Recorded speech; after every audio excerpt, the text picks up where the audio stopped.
Yes. She's our priest. Councilor Tony. Yeah. That's right. Your name is Yeah, It's right. great. Yeah, it's a beautiful facility, a beautiful congregation. Yeah, I had it's a great very good. Reed Festival 3 years ago or 2 years ago. Yeah, it was 3 years ago. 3, yeah. Then we had drive-throughs the last 2 years, so Yeah. we're back to in person. Yeah. Yeah, real engaged. Oh, that's right. JJ. You did a good plot. So we, Yeah. Thanks for being here this Keep me morning. busy. Oh, yeah. It's a young Good seeing you. Good to see you. So Okay, Olga.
Okay.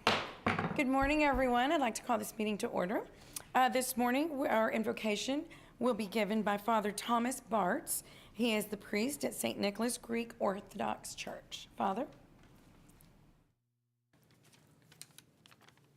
Thank you. In the name of the Father, and the Son, and the Holy Spirit, amen.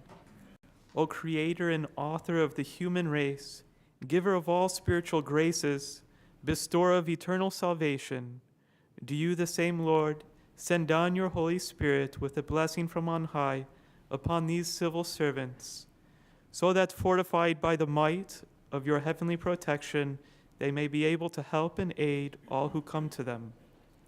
Further, we ask you, O Lord, to protect all those in public service. Grant them the ability to serve and govern in peace, that through the faithful conduct of their duties, we may live peaceful and serene lives in all piety and holiness. We ask you through Jesus Christ our Lord, together with you, the eternal Father, in the all-holy good and life-creating Spirit, now and forever and to the ages of ages. Amen. Amen. Thank you, Father. Thank you. Okay, and our Pledge of Allegiance to the flag of the United States and to the Texas state flag will be led by Alexander Tamayo. He is an 8th grader at Roy Miller High School, okay, and Metro School of Design. He is also the team captain of his football team, an AB honor roll student, and participates in 4-H. Yes, sir. Please join me in the American flag pledge. I pledge allegiance to the flag of the United States of America and to the republic for which it stands, one nation, under God, indivisible, with liberty and justice for all. United Texas Pledge. I honor the Texas flag. I pledge allegiance to thee, Texas, one state, under God, one and indivisible. Okay. Thank you, Alexander. Okay, Ms. Huerta, would you please call the roll? Mayor Paulette Guajardo. Present. Council members Roland Barrera. Here. Gil Hernandez. Here. Michael Hunter. Here. Billy Lerma. Here. John Martinez. Here. Ben Molina. Present. Mike Pesley. Okay, Here. who's here? Greg Smith. Here. City Manager Peter Zanoni. Present. City Attorney Mouse Risley. Oh, I'm sorry. We have Senior Assistant City Attorney Buck Bryce. Thank you. Okay, thank you, Ms. Huerta. Okay, now we'll go ahead and go on to our city manager's comments and update on city operations. Mr. Zanoni. Great. Thank you. Good morning, Mayor and members of the council. Good morning. We do have two things on the city manager's report this morning with some guest speakers that will join me this morning. So our first one is our Flags for Heroes, which is a local tradition. And next month on Friday, November 11th, we will celebrate Veterans Day to honor those who have served our community in the armed forces. It's also a time when our iconic Ocean Drive will be decorated with hundreds of American flags as part of the patriotic project that we have known and that we have seen in the past 5 years to honor veterans and all community heroes. So this is the 5th annual Flags for Heroes event by the Rotary Club of Corpus Christi, and it began in 2018. Flags for Heroes is an opportunity for residents to honor veterans, first responders, healthcare providers, or just friends and relatives by sponsoring an American flag that will be displayed along Ocean Drive. These flags are displayed at Doddridge Park, at Ropes Park, Cole Park, and Oleander Point at Cole Park and along the bayfront.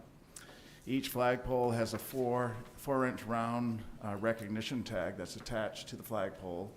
And on that tag is the name of the individual who that flag is honoring, as well as the sponsor's name. And tags are given to sponsors following the event, and I've heard they make real nice Christmas tree ornaments as well. So they have a good reuse to them.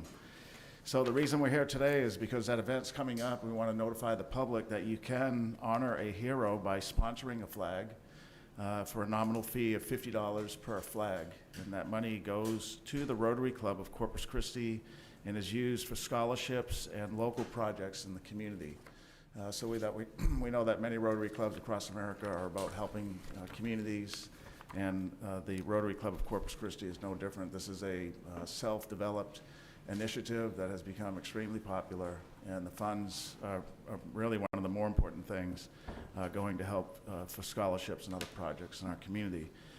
So the City of Corpus Christi is proud to be one of the major sponsors in the 2022 Flags for Heroes program. We're a major sponsor.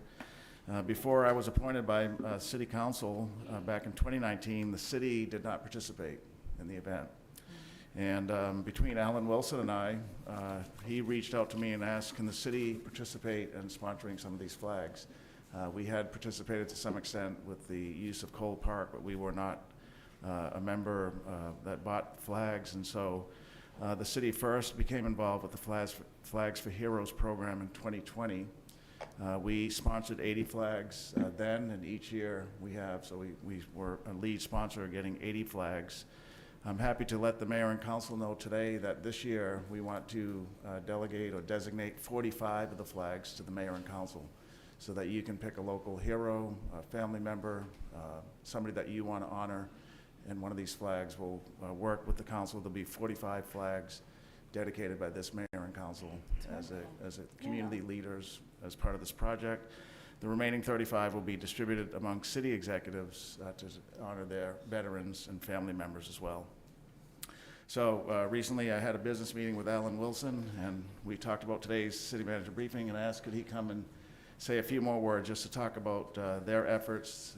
It's a lot of work that goes into this, a lot of volunteer hours, such a beautiful scene though, and we're glad it's here. And Alan, we'll turn it over to you for a few moments. Thank you, Peter. Appreciate it very much, Mayor and council members. Appreciate the opportunity to talk a little bit further about Flags for Heroes project. Before I start, could I recognize, we have several members from our club. Would you all just raise your hand? Oh, wow. So Peter said this is a popular project, and we are very proud to be a part of it. 5 years ago when we started, we didn't know what to expect. We had 460 flags the first year. We'll have 1,800 flags this year. So it has grown quite a bit. So on November 5th, which is a Saturday, we'll put the flags out. And it's also been very encouraging over the years to see the number of volunteers from the university, from schools, Boy Scouts, and you'll even find just some families that want to have a family outing coming out to help put the flags in the ground.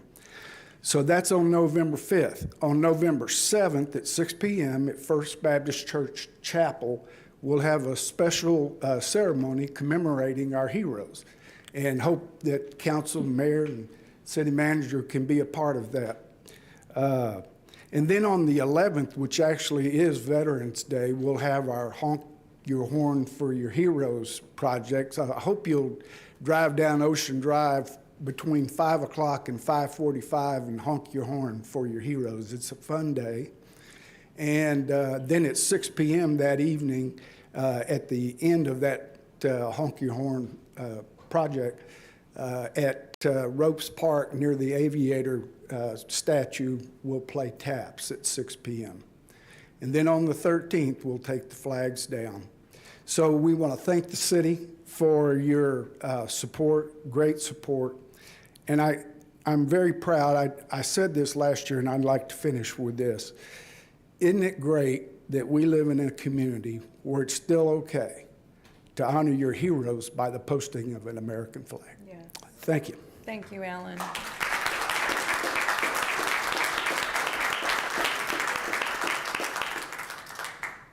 Great, Alan, maybe just from there, but are there still some flags available for? Yeah, we still have some, but they're going. They're going fast, so this is for the community, so flagsforheroes.com, right, is the, or .org? Flagsforheroescc.org. Okay, Flags for Heroes CC, Flags for Heroes Corpus Christi CC.org. Online is the application and the payment form. So 1,400 flags, right? 1,800 flags. That's going to be beautiful. So, and Mayor and Council will work with you so you can nominate your heroes for those flags. So we're going to turn next, Mayor. I think we have still some time before the citizen comment. We want to talk about another community initiative, and that is our American Bank Center. And this morning, I want to provide you an update on the managing partner, OVG 360. That is our management firm. Recently, they've informed us of some staff announcements, and we've shared those with the council. There is some new leadership team members, and many of them are present here today with us in the audience. I want to provide you today a little bit of background about their new management team members, talk to you about some of the business development efforts that are happening at the American Bank Center, and also talk to you about some of the upcoming events at the American Bank Center. So OVG, just some reminder on the company themselves. OVG is a leading global venue development, advisory, and investment company for the sports and live entertainment industries. We haven't used this stat before, but they have over 250,000 events in all of their venues annually, with an estimated 40 million guests annually. So they know what they're doing in the terms of sports and live entertainment.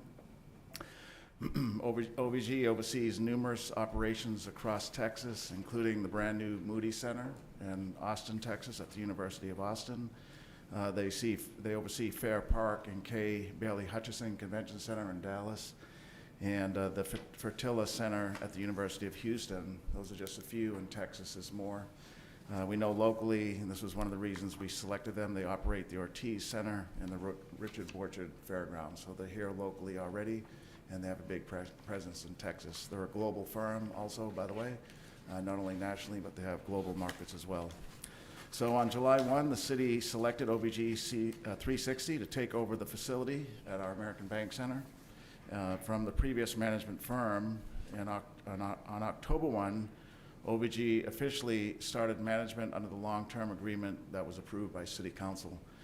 They have been managing our venue just for 18 days. I just want to remind Council of that. It's been 18 days since their contract went into place. And they are doing what they have been doing during the transition period and over the 18 days, which is training personnel on new business practices that are best in the industry. They're analyzing years of financial and event records, and they're repairing the facility as well. And we know the city is going to have a big part in that restoration and repair to the facility, but they're doing some of the operational repairs themselves.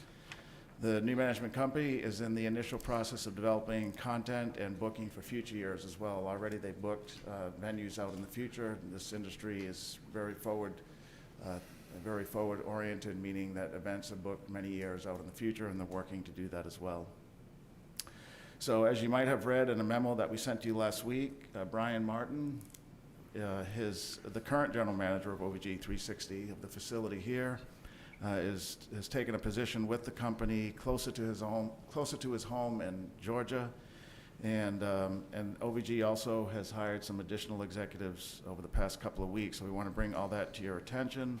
You can see this chart here is their management team. Many of these individuals you've met, some you haven't, and some are here and they're going to speak to you this morning. So we're happy to announce that OVG 360 takes our account very seriously. The day after they announced that Brian would be leaving, they brought to us Daniel Melise as the new general manager. We had an opportunity to spend several hours with him last week and are extremely impressed with his credentials, and you will be as well. I think he's going to speak here this morning. He will be the new general manager for the venue, so we'll provide you his cell phone number, and he'll be the person we call when we have issues outside of food or if we need just general information. He started his new role Monday. He's cross-training with Brian before Brian departs for his new role in Georgia. Daniel's coming from Las Cruces, New Mexico. In the coming weeks, he'll be officially relocating, although he's here this week. And he has been working for OVG 360 for 15 years, so he's not a stranger to the company. He holds, which is somewhat unusual in this business, a master's degree, and that is in sports business, and he also has a Bachelor of Science in Sports and Recreation Management. So Daniel Melise is our new general manager. Cynthia Woods was announced some time ago. She's the general manager for hospitality.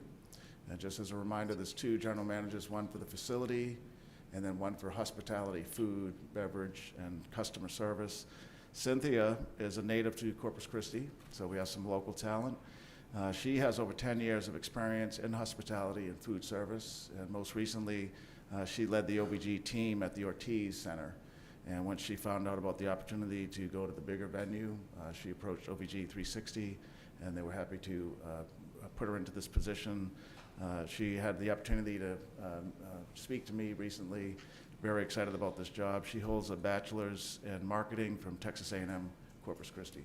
So we have a blend of local and outside of Corpus Christi talent. And then most recently, Jeff Butcher was hired as the new director of operations. That's all things related to setting up the venue, just running operations at the center. He is relocating from Georgia, and he led a team at the Maycom Centerplex. He also did work at Peaks Ice Arena, the Olympic venue, which is a hockey tournament, and various concerts, events. So that's important for us here because we do have the ice rays, and managing the ice and hockey events is critical for that great venue that we have here. So Jeff Butcher has that ability. He holds a bachelor's in arts and history from Brigham Young University. So as I mentioned, Daniel, Cynthia, and Jeff are here today, and they would like to say a few remarks. I think they're going to come up front. And let's have them just introduce themselves to the council and say a few words. And then we'll move on to just a few other comments. Right.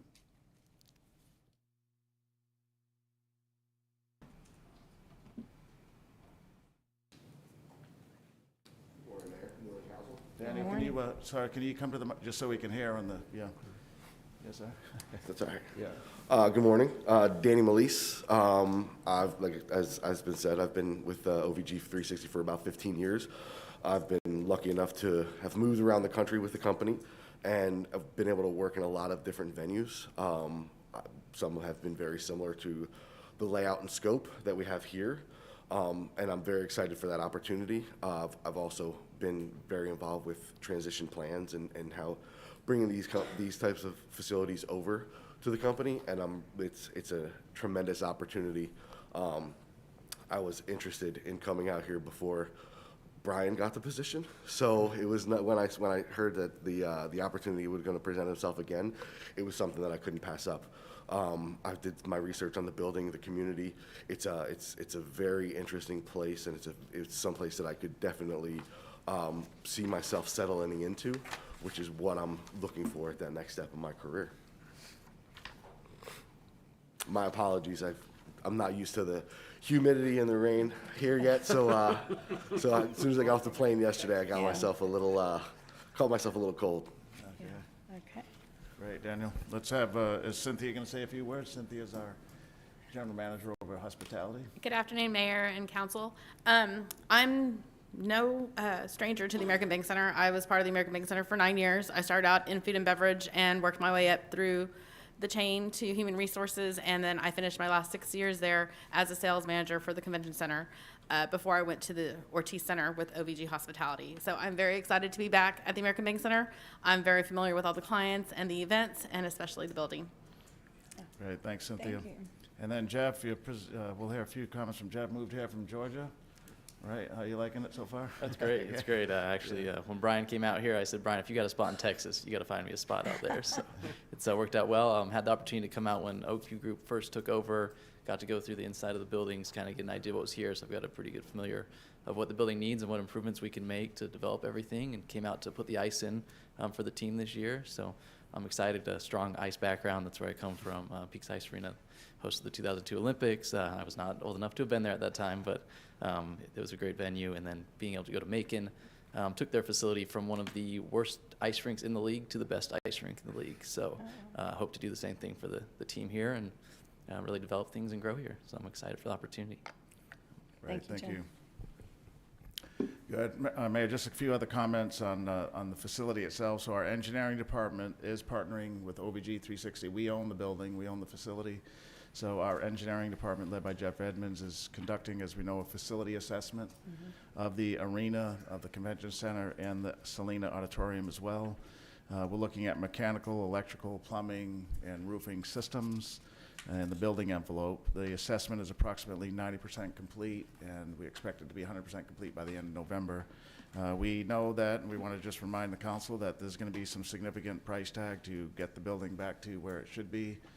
At the arena portion of the building, as an example, there's 2 chiller systems. One hasn't operated in years, and so there's only one that's working.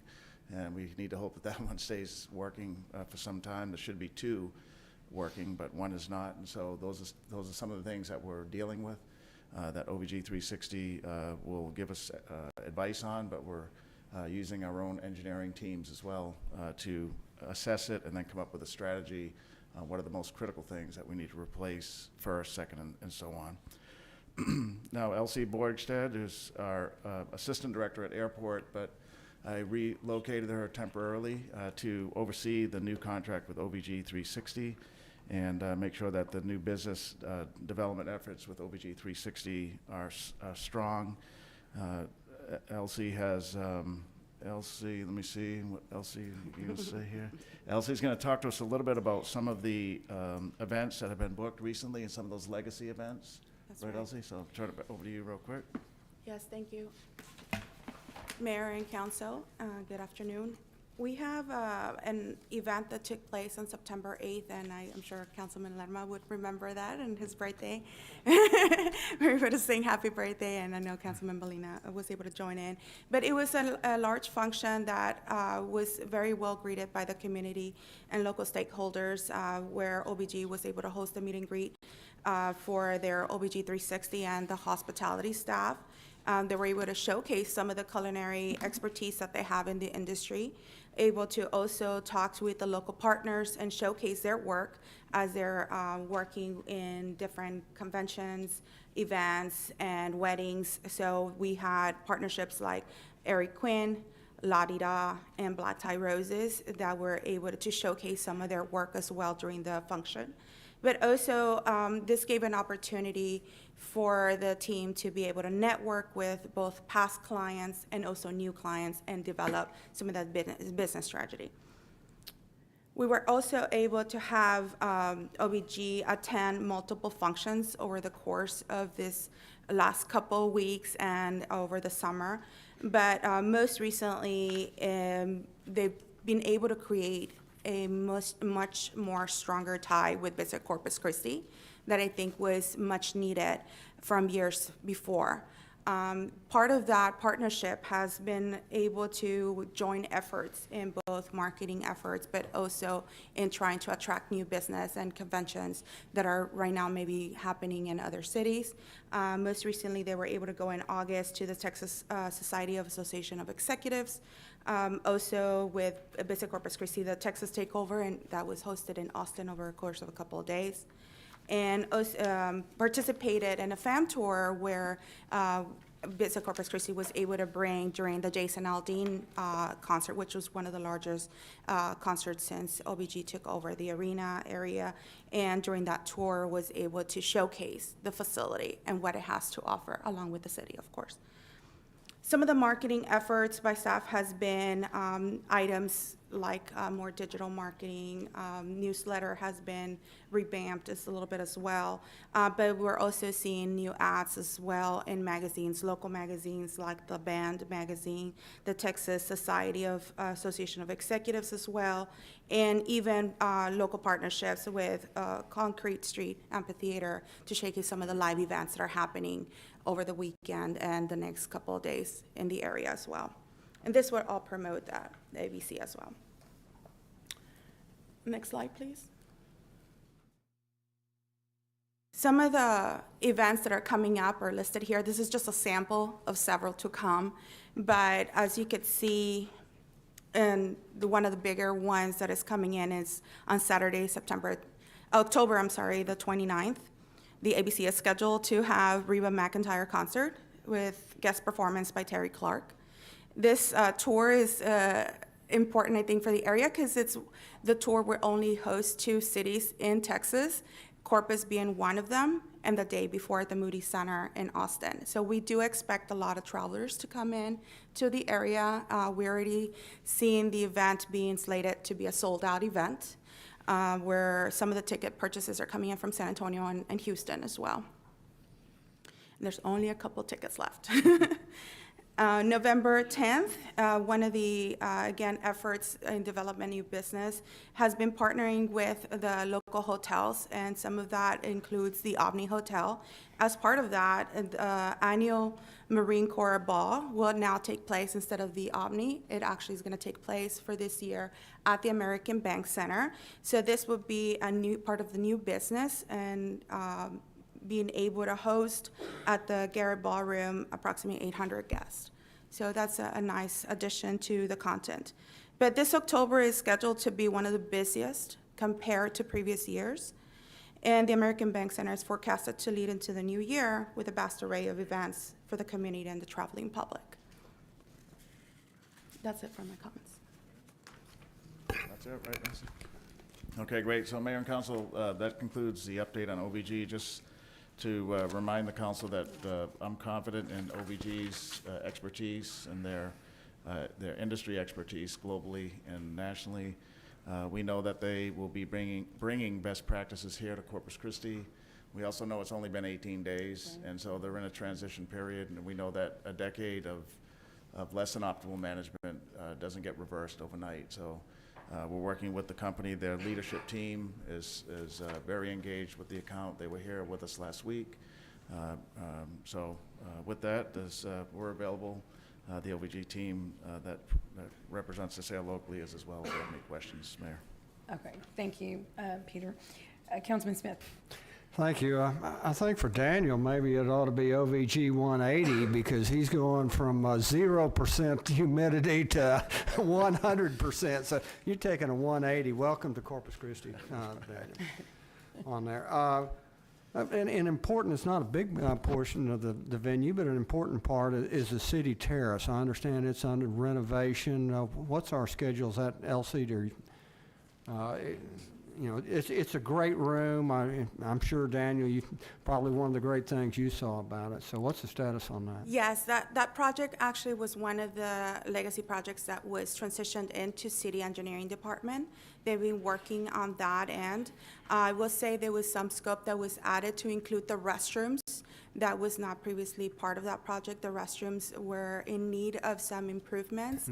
Also transitioning in the new City Terrace section and model to the rest of the suites that are there adjacent in that lobby area. So that project is going to be probably looking into a couple more months of work into next year. Right now, the project is being redesigned by a local architect firm, Dackerman Group, and based on that, then probably towards the end of the year, engineering department will put it out on bids or issue a work order for the rest of the project for construction. But there's been glass that has already been installed on what was before an outside terrace. Now it's all inside. The old terrace floor has been removed, and it's a shell, if you will, at this point, ready for the finishes. Okay, and so that'll be going out for bid into this year? Probably into the new year. Into the new year? Yeah. Then how long do you anticipate?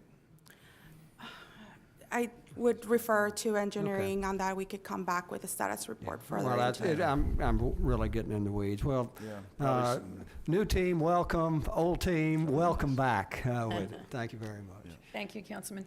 Councilman Pusley. Thank you, Mayor. Well, welcome, Daniel and Cynthia and Jeff, that's right, yeah.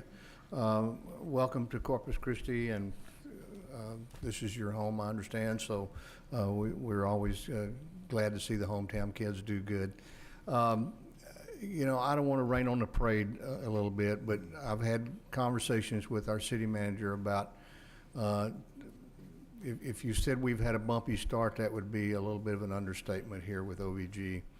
And I hope that this gets smoothed out. We have a lot of work to do at the ABC Center. It's been in disrepair for a long time. Those of us who live here in the city have noticed it just, you know, it has declined over the years. So we've had poor management there in the past. I have never in my entire time that I've lived here seen the American Bank Center design a traffic entrance and exit plan for getting people in and out of that arena. When we have big events, you're just on your own. And so I've oftentimes told Peter, he came from San Antonio, if you want to see how they empty a stadium in a very few minutes, go to a Spurs basketball game, because they have it down. Yeah. And so, I'm just really disappointed at the start here with OVG. I had high hopes, but they came in and made a lot of promises, and so far that has fallen way short of my expectations. And so I hope that all of this can improve. And we'll be watching this very closely. If I'm fortunate enough to be reelected, I'll continue to keep a close eye on it. This is very important. This facility's been swimming in red ink for years. And it's time we turned that around. And the only way we can do that is with good management. And so I wish you all the best of luck. But I do, Peter, this is an example. This blockade, or if you will, of our local vendors at this facility just doesn't sit well with a lot of us. And this is an example. This is my invitation to the Ducks Unlimited. And I've been going to the Ducks Unlimited show since a long time. And over 30 years, this organization has been operating or having their events every year, along with the SEA, SEC, and the CCA. All those banquets have taken place at the American Bank Center, and now they're all moving to Robstown, which you also manage. Well, that's no loss to OVG, because you're still getting to host the event, but it's a loss to the ABC Center. And these are big events. These are thousands of people attend these events every year. Right. So I have a great deal of concern about this moratorium on our local vendors and how that has started out. I hope there's going to be some improvement on that. And I understand that we've charged them with making this a profit center and not a place that loses money out the door as fast as we put it through. Mm-hmm. But at the same time, we need to be sure that we're including our local talent here, just as you are, Cynthia, in making this an establishment that they can all enjoy as well. So, as I said, I'll be watching this closely, and hopefully this is going to get better. Yeah, good, Councilman. We are too. That's why right now Elsie's lead executive watching it every day. Just as a note, we have our quarterly briefing in December, and just for time's sake, we didn't talk about community engagement and local business engagement. We'll do that in December. But Elsie's been getting the details on those 5 community type events, and you said it earlier, they didn't bring any money to the center. They brought money to the nonprofits, but not to the center, so the taxpayer footed the bill. We were in communication with the Ducks group. They were not sure exactly why they left, maybe just to make a statement. But as you mentioned, OVG will be their managing partner. But that is important to us, local businesses, and how OVG 360 engages them, and we'll work with them we'll work with them on that as well, and we'll report to you in December on how that's going. Yeah. Mm-hmm. Yep. It is 12:05. Councilman Bonetta, I don't want to, disregard you at all, but if you can make your comments, and then we'll move on to public comment. And once again, welcome to those of you that came from far and beyond. Anyway, are we going to be able to get one-on-ones like we did before when we had the other management team, so that way we could just talk to them individually about what our concerns are, and yes, and they can share with us their vision. I mean, I know I'm particular, but I think several of the other, that way we can share just what we know as far as the good legacy issues, that we feel that is that is in particular the community. Yes, Councilman, we'll set those up. They're being set up. And I know, first off, I like the new format of the information that's come out. Whoever's doing that, a great attaboy too. Because I sent you an email. You did, yes. I really like this. Yeah. Because it was just, it wasn't necessarily just like a memo, and it really helps you to plan, to say, wow, this is coming up. So I really like, there's big attaboy on that, something simple. And then I understand that we've had some issues with the vacancy rate, and then so maybe we can talk about that when we do our one-on-one, so we can ensure. I know the people out there, they really, really hustle, and I know it's difficult because it's kind of like a part-time gig, And when you have somebody like Reba in, or the Buck Days or something, it's just, so just maybe we can share that when the time comes up. But Yeah. thank you very much. Thank you, Councilman. So with that, ladies, gentlemen, thank you for being here and welcome to Corpus Christi. I know you'll acclimate real soon. The next week's gonna be beautiful, but thank you. We all know you're here because we want change. You are the new team because we have had issues in the past. I'm not gonna go through, you know that. If you don't, then we're in trouble. I can tell you this, I have strong belief and faith that you will turn it around. That's what we're doing. That's what Peter has done from the day he's gotten here. That's what this council believes in doing, is starting a new day. You guys are starting a new day. You're 18 days in. Ask any of these people what 18 days in felt like as new council members, as a new mayor. So go do what you do. We believe in you or you wouldn't be sitting here. I can't wait to see the positive and the strong change that you guys are going to bring. So do your jobs, come back, let us know, show us the progress, and address especially those that have left, bring them back, and some. So thank you very much. And with that, we're going to go ahead and go into public comment if you're good. Yeah, thank you. Yeah, thank you, Mayor. Okay. So right now I'll ask Mr. Bryce if he would please review the council meeting rules of decorum. Citizens are authorized and encouraged to present their views to the council on city-related matters. However, such should be done in a factual, precise presentation, and questions of the council or staff are inappropriate. Loud, boisterous, profane, or obscene language or behavior is not allowed. Thank you. So individuals will be called up in the order in which they signed up electronically. In-person public comments will be taken first, followed by virtual public comment. Corpus Christi residents will take precedence over non-residents. And for those commenting in person, I would like to remind everyone that a recording is made of the meeting. Please speak into the microphone located at the podium and state your name and address before beginning your comments. There are two opportunities in which one can make public comment on an agenda item. The first is at the present time. The second is at the time the item is actually heard. So please choose one option. Citizen comments are limited to 3 minutes. Non-resident comments are limited to 1 minute. And for those commenting in person, there's a timer underneath the base of the microphone. It will let you know exactly how much time you have left to speak. Once the timer is up, a buzzer will go off, at which time we would appreciate the conclusion of your comments. And if you have a petition or any information pertaining to your subject matter, please present it to our city secretary prior to speaking. So with that, we'll start with our first of two in-person commenters, Mr. Jack Gordy. So is Mr. Jack Gordy present? Okay, he's not. We will move on. John Weber. Mr. Weber is here.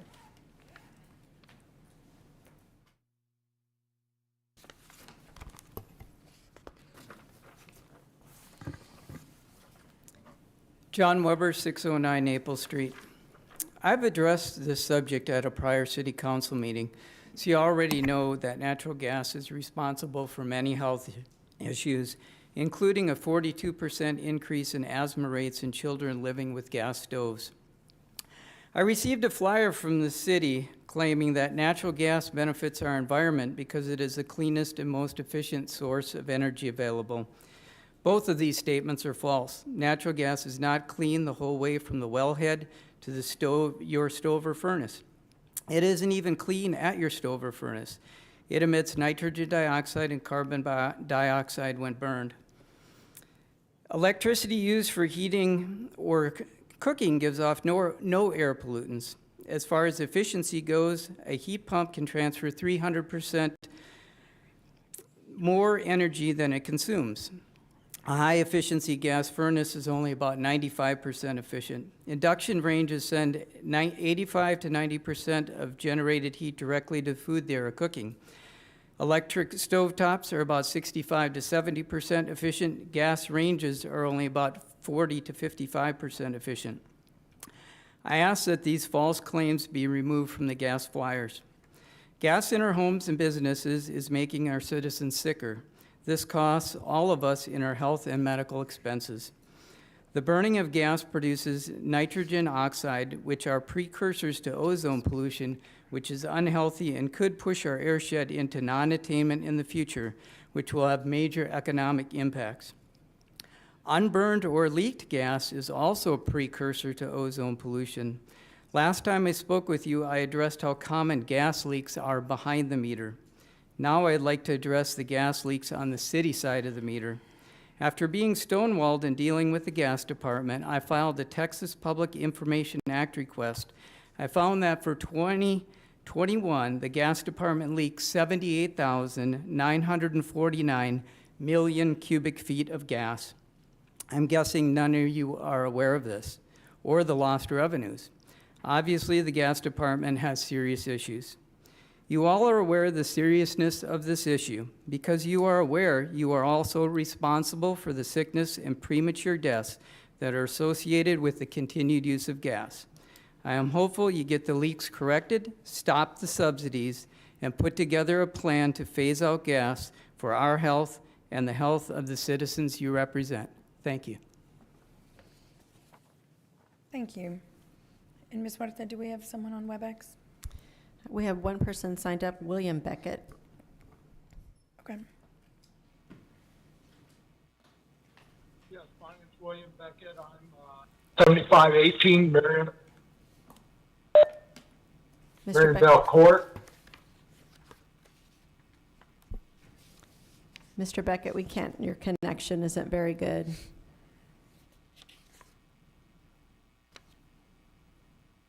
Mr. Beckett, I think you're muted also. October 14. Can he hear you? I can't. Can he hear you, though? I'm not sure. Mr. Beckett, can you hear me?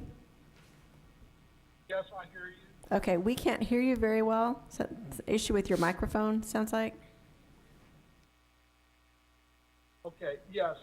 I live at 7518. Yeah, it's I'm also a member of Corpus Christi Astronomical Society. Yeah. Mr. Beckett, we can't hear you. We're hearing like every third word. Would you like to call in and make the public comment? I could do that. Okay. Okay. Okay, just give us a few moments to work that out, Mayor. Okay.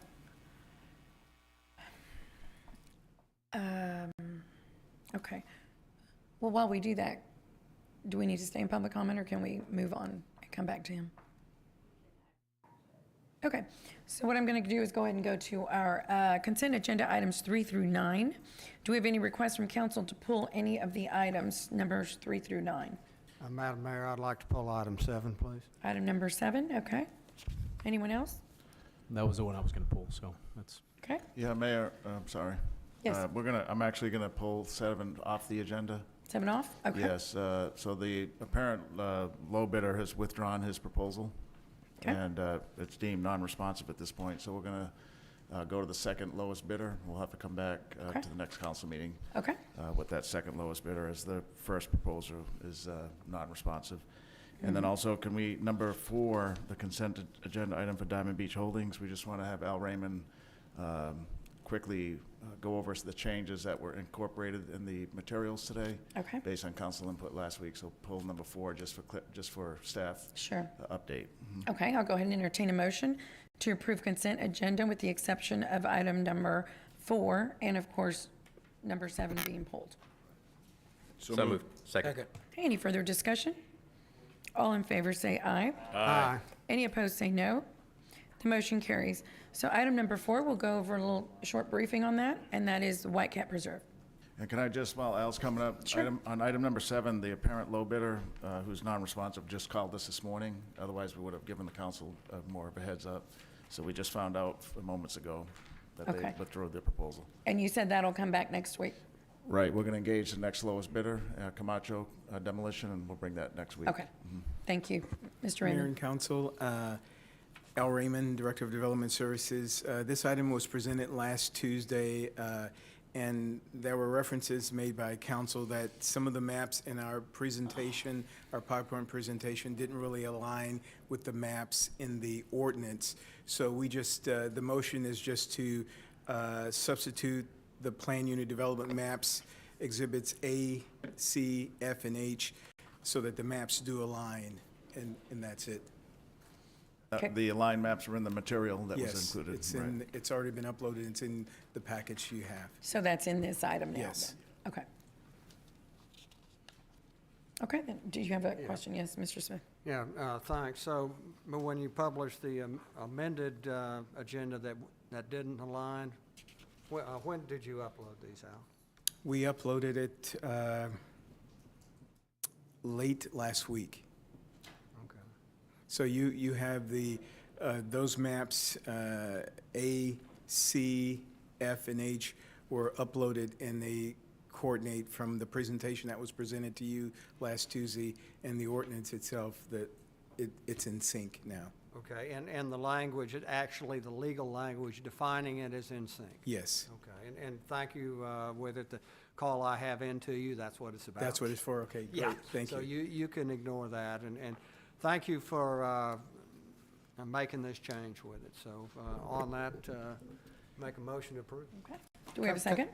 Councilman, if we could just get, just for clarity, to make sure that, if we could just get a motion to substitute the plan unit development maps as presented by city staff on second reading. So that's what your motion is? Okay, my motion is just exactly what Buck She said. just said. And we have a second with Mr. Hunter. Any further discussion? All in favor say aye. Aye. Any opposed say no. The motion carries. Is the call? Point of order, I'm Mayor. sorry? Buck, should we have done an amendment to that motion? Well, Rebecca, that would be your call. It sounded like an amendment to me. We're replacing, that's what I was gonna look at. The only exhibit that's mentioned in the document is A, but they replaced some other ones. So that's what I wasn't clear on. Are we replacing all of them or A?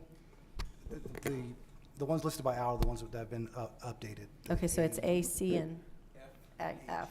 Okay, A, C, and F. It's A, C, F, and H. F and H. Do we Okay, so need there was a motion to accept those, which you made. Right. And it was seconded.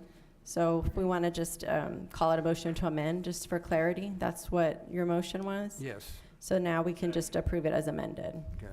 Approved as amended. Okay, so we have The first vote was for amending. Now we're voting.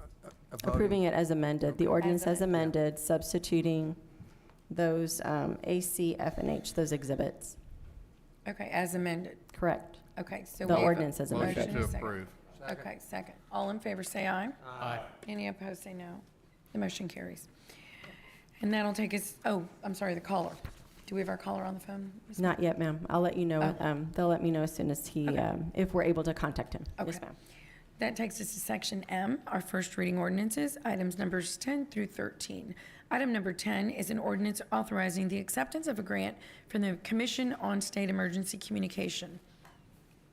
And who, is someone, yes. If there's no objection, that we approve item 10 and 11 as submitted. 10 and 11, I'll have to open public comment, but yes, we can go ahead and do that. So item 10 is what, the acceptance of the grant that I just read for Texas 911. And then item 11 is an ordinance authorizing the acceptance of a grant from the Hartford in the amount of $10,000 to the Corpus Christi Fire Department to support community-wide fire safety education efforts and programming. So I will go in open public comment. Is there anyone that would like to make public comment on items 10 or 11? Okay, there being no one, we have a motion, and do we have a second? Second. Okay, any further discussion? All in favor say aye. Aye. Any opposed say no. The motion carries. Item number 12 is an ordinance authorizing an amendment in the amount of $1,801,799 to the wastewater lift fund, gravity and force mainline construction and reimbursement agreement with the Mastagashi Investment Trust.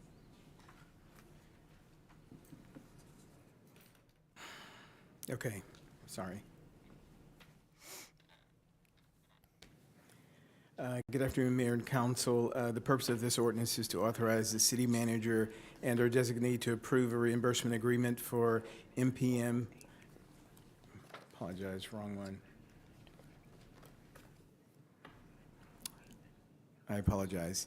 The purpose of this ordinance is to execute an amendment to the wastewater lift station gravity and force main line construction and reimbursement agreement with Mastagashi Investment Trust and appropriate a total of $1,801,799 from the wastewater trunk system trust fund to reimburse the developer per the agreement. $1,609,387 of this agreement is available in the current funds of the trust funds, and $192,412 will be available on future revenues. The original approved reimbursement agreement was May of 18th, 2021. The performance period for that agreement was 24 months, and the completion period is May 18, 2023. The total agreement at that time was $2,041,201.17. This slide shows an aerial overview of the proposed subdivision property and the proposed location of the lift station to be rebuilt. That's the blue star in the middle. River Ridge Unit 4 consists of 38.75 acres. It's zoned RS6, and it proposes 136 single-family homes. The developer is required to construct a new lift station to replace the old, along with 110 linear feet of 10-inch wastewater collection line and 75 linear feet of 8-inch force main lines. This map shows a complete picture of the 256 acres that this new lift station will serve. There's approximately 112 acres of low-density residential to the north of County Road 52. Just to the south of that is 69 acres of low-density residential. Adjacent to Highway 77 to the north of 52 is 30 acres of commercial development, which Hobby Lobby is one of the first in there. And just south of that is 45 acres of high-density residential or multifamily development. The available combined trust fund balance as of 9/27/2022, reported by Finance, is $1,609,387. Approval of this amendment will leave the trust funds with an available unaudited balance of $0. This amendment increases the total reimbursement amount of the current agreement by $1,801,709 after appropriating the $1,609,387, leaves an unfunded balance of $192,412.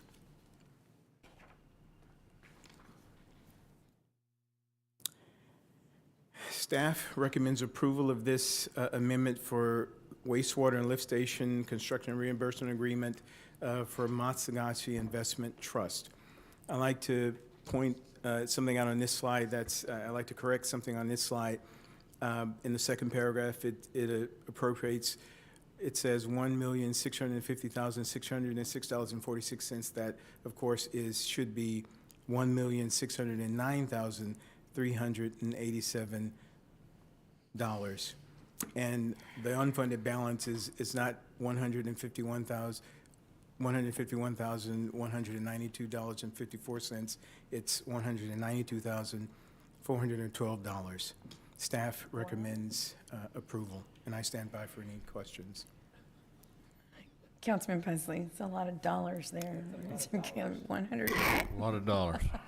Councilman Smith, well. Was it me or you? Did I call you? Yeah, go ahead. Yes. Okay, I'm sorry. Both of you guys have your lights. Al, and Councilman Lerman and I discussed this at length several months ago about this particular area and when it began to develop the issue. And so we're fixing the wastewater and all of that's going to be taken care of. But as we said before, there is a significant drainage issue in this area. In fact, this construction, they started construction as development when the rain started here a month or so ago, and it's been flooded out ever since. So What, has the developer submitted a drainage plan, and have y'all reviewed that, and where are we at on that? That has not been submitted at this time, Councilman.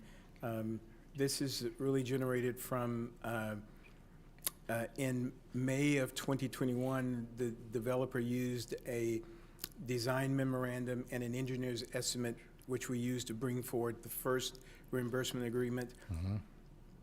I dare say for a year, he's been bidding this project. When it first came in, it was about 4.8 million, and we said, and he only had one bid, we said, you've got to go back out and compete it again. This time he got 6 bids, and this is the lowest bid.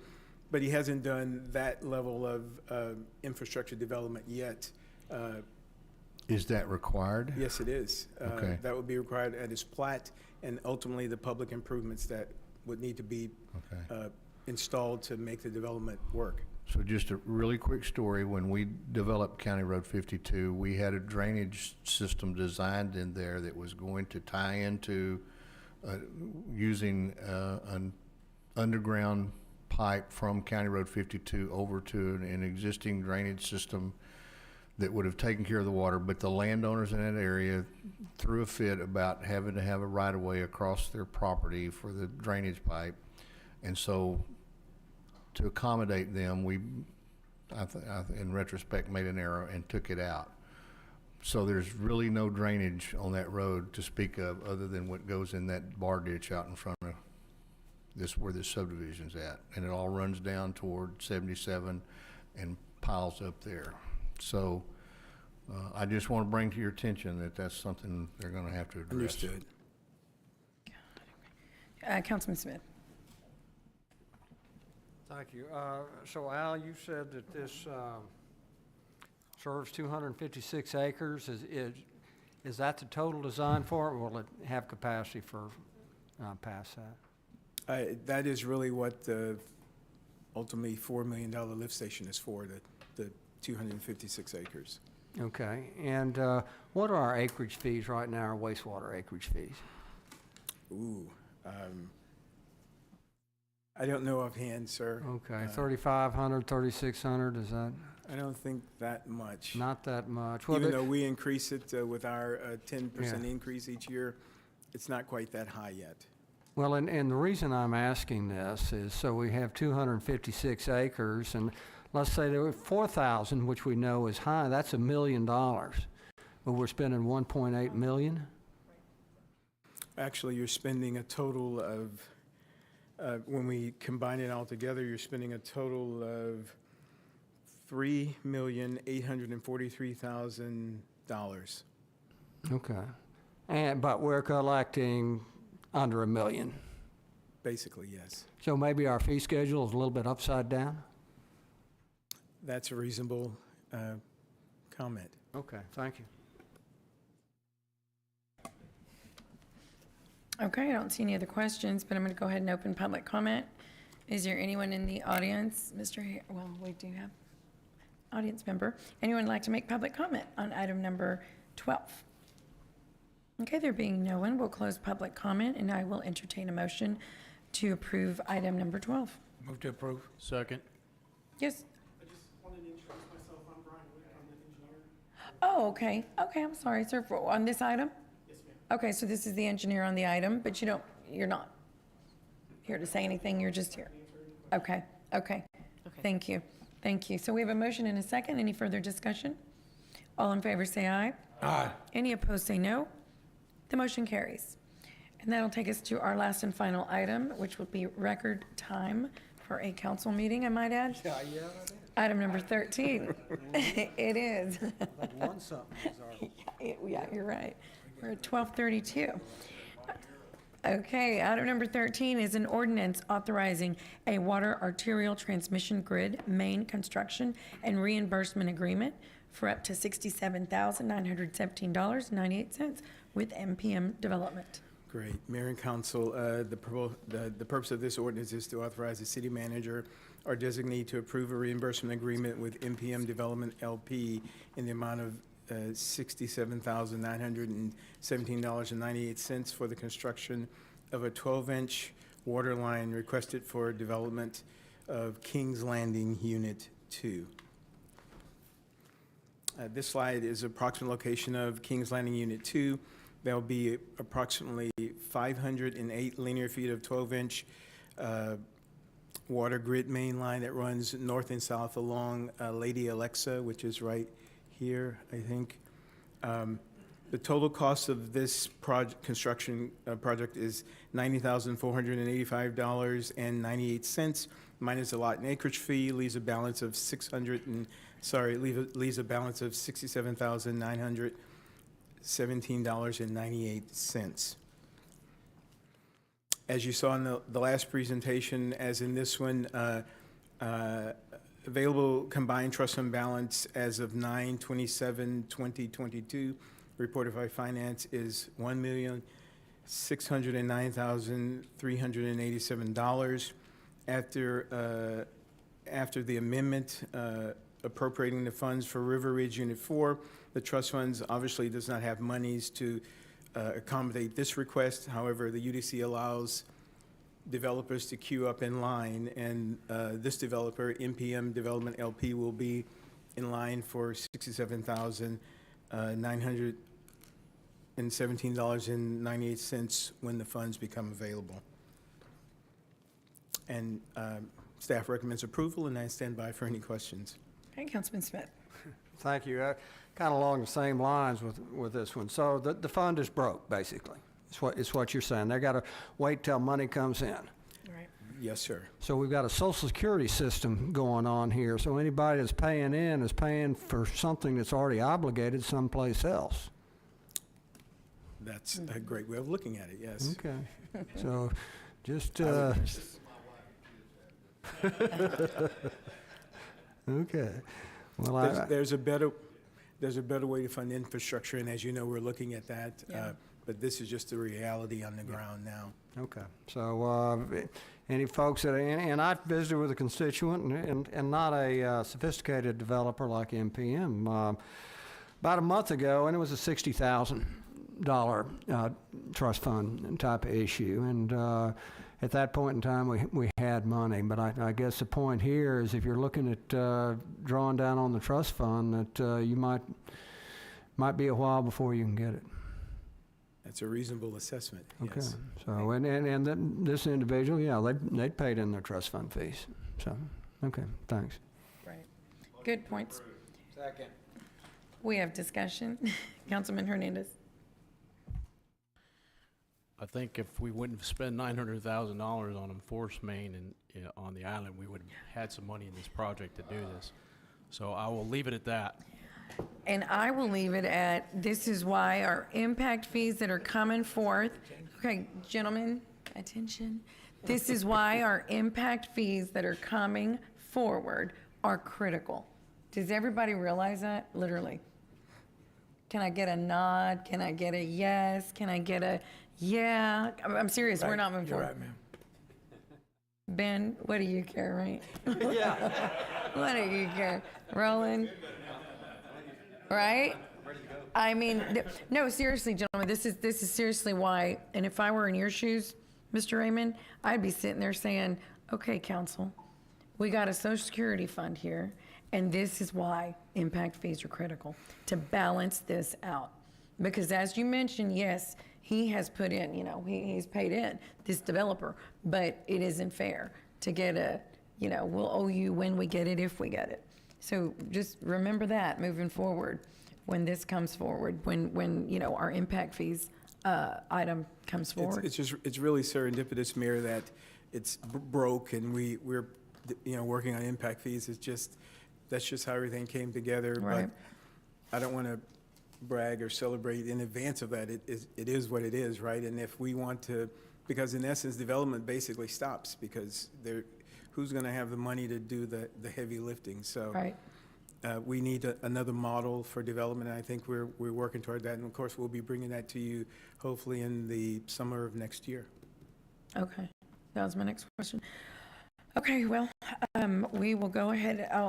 Councilman Pesley, do you have a comment? Just want to say, and this is not the first time since I've been here that this fund has been in the red. And so, and when I was on the planning commission, back in the early 2000s, and with Fred Brazelton and I were on the planning commission, and I can remember Mr. Brazelton talking about the problems with this fund back then. So this is not a new issue for this city. So. No, it's not. And just that top. Yeah. Thank you. Okay, do we have anyone in the public who would like to, or in the audience who would like to make comment on item number 13? Okay, there being no one, I'll close public comment and entertain a motion to approve item number 13. There's a motion and a second on the floor, Mayor. Okay, no more discussion. Yeah, that was the discussion. All in favor say aye. Aye. Any opposed say no. Okay, the motion carries. Mayor, I have a quick question Sure. for staff. Okay. Peter, the gentleman who spoke in open forum about natural gas releases by our gas department, could you confirm the number that he reported and share that with the council to see if that's correct or not? Yeah, yeah, we'll do that, Councilman. Thank you very much. Okay, there being no further business, I adjourn this meeting at 12:38. I guess we never got our call. He never called. He did not, Mayor. No, he didn't.